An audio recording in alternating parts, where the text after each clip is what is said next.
जोरदार तालियों के साथ स्वागत कीजिए मंच पर शैलेश लोढ़ा जी का। क्या बात है, आप कवि हैं, अभिनेता हैं, लेखक हैं, राजस्थान के जोधपुर से आप ताल्लुक रखते हैं।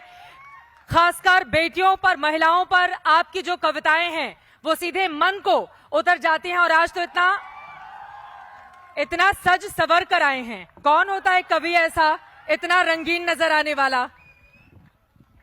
ये शिकायत है या खुशी है? जो भी समझ लें। हमारे दर्शक पूछ रहे हैं कि पहला ऐसा कवि है जो इतने रंगों में दिखाई दे रहा है, जब साहित्य चश्मा वश्मा लगा के। बिल्कुल। मुझे एक बात बताइए चित्रा, जब साहित्य के कार्यक्रम का प्रायोजक कोई गुटखा हो सकता है तो कवि टी शर्ट नहीं पहन सकता क्या बेचारा? और कवि क्यों न पहने, कवि क्यों न अच्छा दिखे?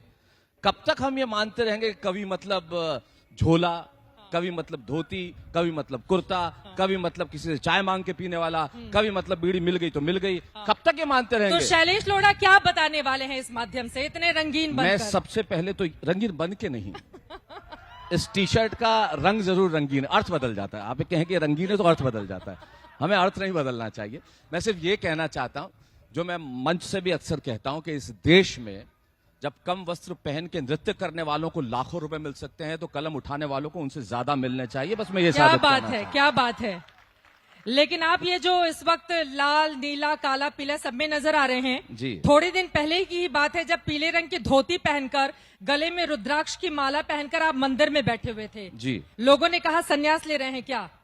अब देखिए, तो अब ये गुड लुकिंग अचानक से बाबा से फिर आप आ गए टी शर्ट में, क्या है संदेश? मैं बहुत आस्तिक व्यक्ति हूँ। हाँ। मैं मंदिर में था और पूजा कर रहा था, मैं महाकाल के मंदिर में था, तो ध्यान मग्न में था और वहां किसी ने वो चित्र खींच लिया। आप लोगों को तो अपने अपने अनुमान है कि संन्यास ले लेंगे, ये हम लोगों ने तो आर्टिकल लिख डाले आपके ऊपर। बिल्कुल बिल्कुल। अरे आप तो सबसे, आज तक तो वो सोच लेता जो मैं नहीं सोचता।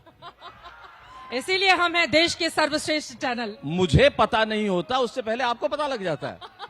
अभी तो एक आर्टिकल मैंने देखा जो मेरी बिटिया पे था कि वो इतने साल की ये कर रही है, वो कर रही है। मैंने कहा भाई ये जानकारी इन्हें कहां से मिल गई? तो आप लोग तो कमाल के हैं, और आप ही लोगों ने मुझे संन्यास दिलाया था।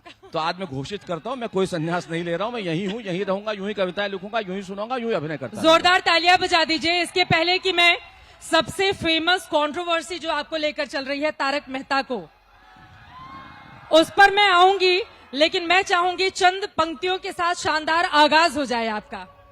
पंक्तियां तो अच्छा, आप कविताएं सुनना चाहती हैं मुझसे? बातचीत करें तो ज्यादा बेहतर नहीं होगा? दोनों दोनों। अच्छा, कविताएं सुनेंगे आप लोग या बातचीत सुनेंगे? बताइए, पब्लिक करेगी फैसला। दोनों दोनों दोनों ये तो फ्री में मिल रहा है ना।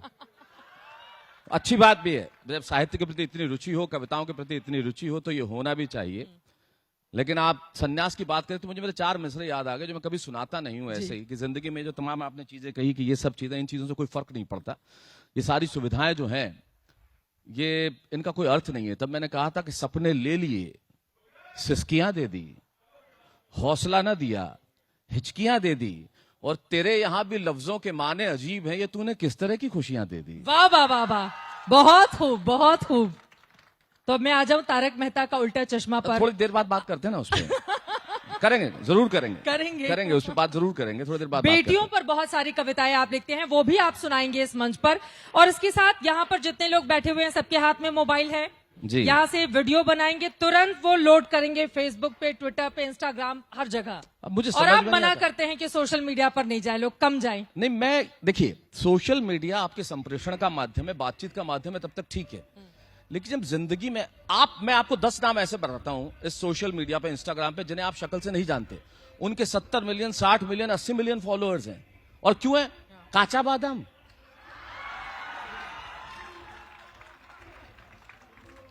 कमरिया तेरी आए है, कुंडी खटका के आजा राजा। क्या हो रहा है ये देश में? मुझे समझ में नहीं आता। और हमारा जीवन वही हो गया है कि हम उस पर बातचीत करें, उसके आसपास रहें, उसे देखें। जीवन उससे कहीं आगे भी तो है। क्या है जीवन? जीवन संगीत है, साहित्य है, सिनेमा है, कविताएं हैं, बातचीत है, इंसानियत है, पड़ोसी है, पड़ोस के घर में सब्जी बेचना है, किसी की तकलीफ में काम आना है, कोई रास्ते में गिर जाए तो उठाना है, कोई किसी को छेड़ रहा हो तो बचाना है। ये जीवन है, जीवन ये नहीं है जो सोशल मीडिया पे। वाह वाह वाह वाह, क्या बात है। लेकिन सोशल मीडिया के माध्यम से आपने लोगों के दिल में लेकिन बिल्कुल मेरी जगह बना जिंदगी ली और है। मध्यम वर्ग की जिंदगी में मुझे मेरी चार पंक्ति अचानक याद आ गई कि जीवन क्या है आपने कहा। तो मैंने किसी जमाने में लिखा था आप और मैं बहुत निम्न मध्यम वर्गीय परिवार से निकला हुआ लड़का हूं, गांव में पला बड़ा। तो उस वक्त मैंने कहा था कि मेरी जिंदगी 10 बाई 10 का कमरा, जी मेरी जिंदगी 10 बाई 10 का कमरा, बीवी का गजरा, बिटिया जो छोटी, सुबह शाम रोटी, घर कब होगा जब होगा अपना, सेकंड हैंड स्कूटर का अटूट सपना, अमिताभ का क्रोध, मर्तबा विचार बोध, बॉस की बीवी को रोज रोज सलाम, बनिए के बेटे को झुक झुक राम राम। असल में मेरी जिंदगी तो हर महीने की पहली तारीख को आती है और 10 तारीख तक खत्म हो जाती है। क्या बात है, क्या बात है। पहली तारीख का सभी को बेसब्री से इंतजार रहता है। जी। और जो बेरोजगार है उनके लिए क्या बोलेंगे आप? वो उनके लिए- कौन सी तारीख का इंतजार करें? वो तारीख का इंतजार न करें। वो उर्दू में एक लफ्ज है तारीख, जिसका मतलब होता है इतिहास। वो उस इतिहास का इंतजार करें कि इस देश में कुछ ऐसा हो कि हमें ये न कहना पड़े कि इसके पास नौकरी नहीं है, हमें ये न कहना पड़े कि इन हाथों के पास काम नहीं है, हमें ये न कहना पड़े कि डिग्रियां टंगी हुई है, हमें ये न कहना पड़े कि पांव चल रहे हैं लेकिन उनको रुकने की कोई जगह नहीं है, हमें ये न कहना पड़े कि रास्ते हैं पर मंजिल नहीं है। इतिहास कभी न कभी तो लिखा जाएगा। शब्दों की जो माला पिरोते हैं उसका कोई सानी नहीं है। हमारे दर्शकों को ये बताइए, आप एक्टर भी हैं, कवि हृदय भी हैं, साहित्य का अलग अलग जितने नाम लिए जाएं, साहित्य की जितनी भी विधाएं होती हैं उसमें आप पूरी तरह से परिलक्षित होते हैं। लेकिन इनमें से आपका सबसे फेवरेट कौन सा है? ये तो पूछने की आवश्यकता ही नहीं है। अभिनय मेरा शरीर है, कविता मेरी आत्मा है। 10 बरस की उम्र से मैं मंच पर हूं। जो कुछ हूं हिंदी कविता की वजह से हूं, जो कुछ बना इस मंच की वजह से बना। मैं इसका पुत्र हूं, इसलिए जब भी बुलाता है मैं दौड़ के चला आता हूं। और आदमी को अपनी जड़ों को कभी नहीं भूलना क्या चाहिए। बात है। आदमी की जड़ें उसे हमेशा याद होनी चाहिए कि वो कहां से मिला।